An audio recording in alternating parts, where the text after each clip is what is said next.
Hello everybody, welcome back to my channel. Happy Sunday. As you can tell by the title, I have a make for the husband to show you today.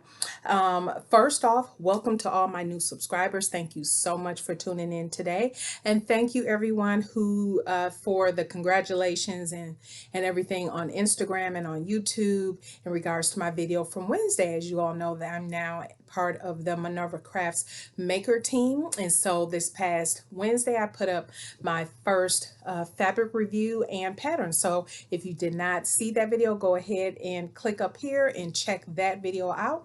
So let's get into this video for today. This is the Jalie Polo shirt. Okay, this is the Jalie Polo shirt. It is pattern number, and I should have actually taken this out, I apologize, for pattern number 3137. So, and I did not bring my fan up here, so it's hot. But anyway, this is what it looks like, and I'll pop up a picture because you can't really see that.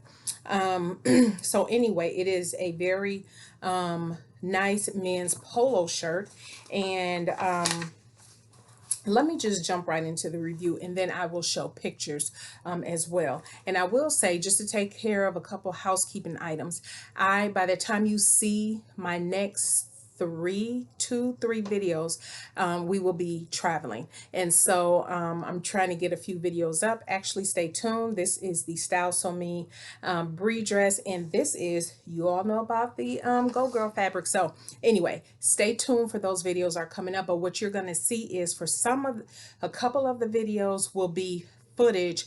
Part of the pictures and footage that I insert into the video will be when we are gone, and so you'll kind of see that. I'm not sure about this particular video, but at any rate, you will see, just in case you're wondering, oh, she's recording a room and all of a sudden the background is dramatically different when she's showing the garment. That is why. Anyway, back to the Jalie pattern. So y'all got a fan? I should have brought my fan up here knowing it's hot. But anyway, let me share with you the fabric. If you all remember, this was that modal, y'all know I'm not going to pronounce that right, so don't hold it against me, knit that was absolutely just luxurious, soft, just so drapey. That is what was used for this pattern. Okay, so let me get into the sizing. So the sizing for this pattern, this is for, you can make a boy's polo or a men's. So obviously I made the men's, and the sizing for the men go up to, start at a 33 chest all the way up to a 50 chest. And what I did was, my husband's chest measurement is only 44. His waist is 43. And so he has a smaller chest in that area. However, he likes his shirts very loose. So for him, I went ahead and cut it out in a size 40. Well, the sizing is labeled EE. So EE is a 48. But the finished garment measurements are slightly smaller because the shirt, let me just show you, is meant to kind of fit in a little bit. But I know that's not particularly his style. So I knew he wanted it looser and not fitting around his waist and things like that. So that's why I did the EE. I figured that would work, and the size EE is a 48. Now this is a Canadian-based company. So this here, the instructions are all combined. So I believe this is French and English. All the instructions are kind of combined together, and some of the notes and everything is combined together, which is part of my review. So that is the size that I had cut out. In the pieces, I did not cut out the pocket or the tabs for the shoulders or the pockets for the front. That's not his style, so I did not do that. So that leaves 2, 4, 6, 8 pieces that needed to be cut out. And one of the tricks is, because the back yoke and the back and the front has a yoke piece. I remember it as I was tracing this out, pulling this together, when I was cutting out the fabric to combine, because the bottom piece for the front and the back get combined to the front yoke, and then the same piece gets combined to the back yoke. So I remember for the front to lay that pattern piece underneath the front so it's all one piece, but I didn't do that for the back. I wasn't thinking, and so the back is cut out on two separate pieces, but you can't tell because it's a stripe, right? You can't tell. But so anyway, I didn't necessarily have to cut out the back yoke and the bottom because it's all one fabric that we were using. So let's get into the instructions. Now, personally for me, for this particular pattern, and I understand that the Jalie patterns are like this. Shout out, first of all, to Myra Lorraine. If y'all not following Myra, please follow Myra. I will put her channel down here below. This is one of her husband's TNTs, and so her tried and true pattern that she sold for her husband. I had to get on Messenger FaceTime with her to walk through the first step, because what I will say overall, this pattern, after you get past the front, which includes the placket, very easy, very, very easy. But that front part will keep me from making this pattern again. That it was just so complicated to me. I just, my head was not getting it. And I would say if you're used to putting on front plackets and shirts like this, and I'll show it to you in just a second, this might be fine. But for me, I first of all, the pictures, there's diagrams, pictures of the of the steps, right? But the instructions are just written instructions, and that's it. But then you have to turn to, or if you print it off the diagram page, you need to have that separate, because the instructions reference one of the diagram photos. And so you reading this and then you got to flip and go look at the diagram photos. That was so, for me, that was frustrating, because I just want to read. If you got a diagram photo embedded within the instructions, I don't feel like flipping, and I'm flipping back and forth between the diagram and the instructions, like, okay, what, and then the placket piece instructions, maybe it's just me, I didn't get it. It was just so confusing on how to put it together, and I ended up having to unpick it twice. Because I had already combined. Once you read the instructions, you know you have to cut down the middle and do all this folding over of these placket pieces. Well, I did all that, and then after the fact, realizing and speaking with Myra, I folded over the bottom pieces incorrectly, and so there was a lot of pulling, like it was all pulling up in here, and so yeah, and it was very frustrating for me. To do this, even though I love the way it turned out. I love that the fact that it does have these cuffs.